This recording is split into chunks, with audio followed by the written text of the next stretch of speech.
tēma. Sārā! Nē, tagad es vairs nepašķīju. Mani sauc Madara. Ikdienā es strādāju mārketingā Latvijas lielākajā aviokompānijā. Savukārt vasaras vakarus ar ģimeni kopā pavadām kazu sēkli mūsu dārzā, to kopjot, baudot dabu un atlaižot stresu bišķiņ ikdienas. Neticami, ka Rīgas centrā ir šāda vieta. Neticami, ka šāda vieta arī var vairs nebūt. Ticami ir tas, ka šeit ir ģimenes, bērni, mazdārziņi, augļi, dārzeņi, skaistas vasaras, kazu sēklis, Lucavsala. Nu stāst, kas jums te ir? Kas ir jūsu saimniecībā? Mūsu saimniecībā ir viss kaut kas, kam es cenšos izlikties, ka man ir zaļie pirkstiņi. Man īsti nav, bet man... Bet reizēm tie nezaļie kļūst par tiem zaļajiem. To var attīstīt. Jā. Jā, kāpēc jūs izvēlējāties dobas taisīt kastēs?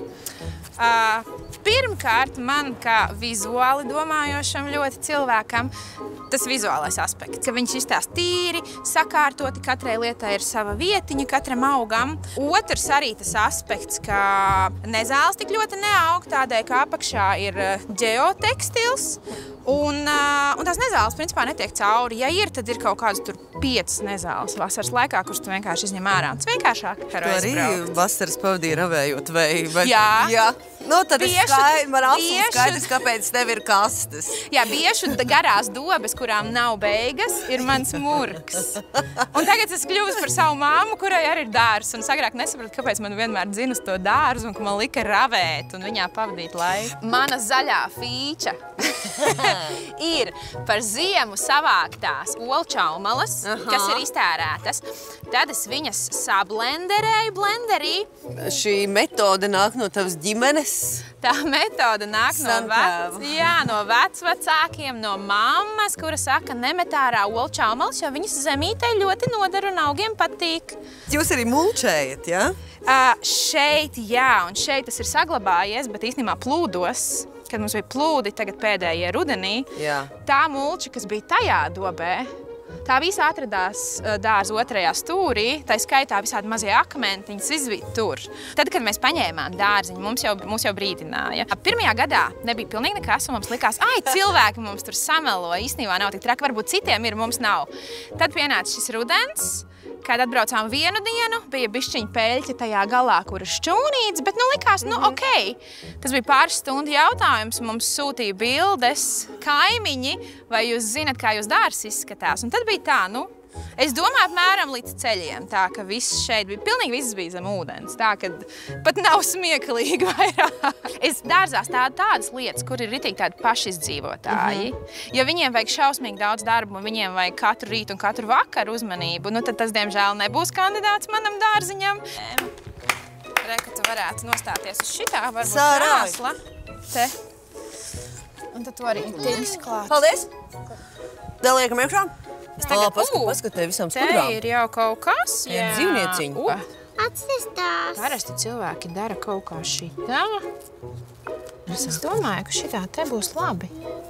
Liksim vienu. Mēs darām tā. Redz, pastāv uzskats, ka mazdārziņos audzētie dārzeņi un augļi tā kā ir ļoti zaļi un dabiski un ka netiek nekādi pesticīdi klāt šiem dārziņiem, bet izrādās tā nemaz īsti nav, jo pesticīdi iedalās 3 kategorijās. Pie 1. un 2. kategorijas cilvēks parastais netiek klāt, bet pie 3. kategorijas šos pesticīdus pilnīgi mierīgi var nopirkt jebkurā dārzkopības veikalā. Un jā, man arī tas bija jaunums. Un bieži vien pat nezinot, man liekas, ka mēs kaut ko uzlejam uz šiem te augiem labu gribot, vai arī glābjot šos te augus. Bet saki, tev ir nācies jau kaut ko glābt? Glābt? Šādi, tā teikt, ar pesticīdu vai kaut kādu ķīmisku Īstenībā nē. vielu.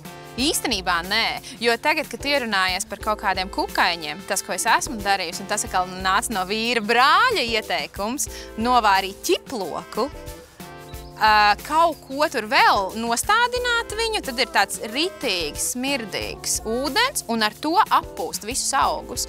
Un tad, ja tur ir kaut kāda kukaiņa, tad viņi pazūd.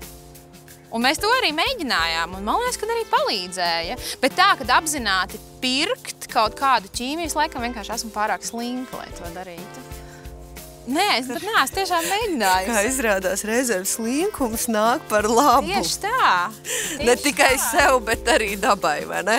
Mēs darām tā! Hey.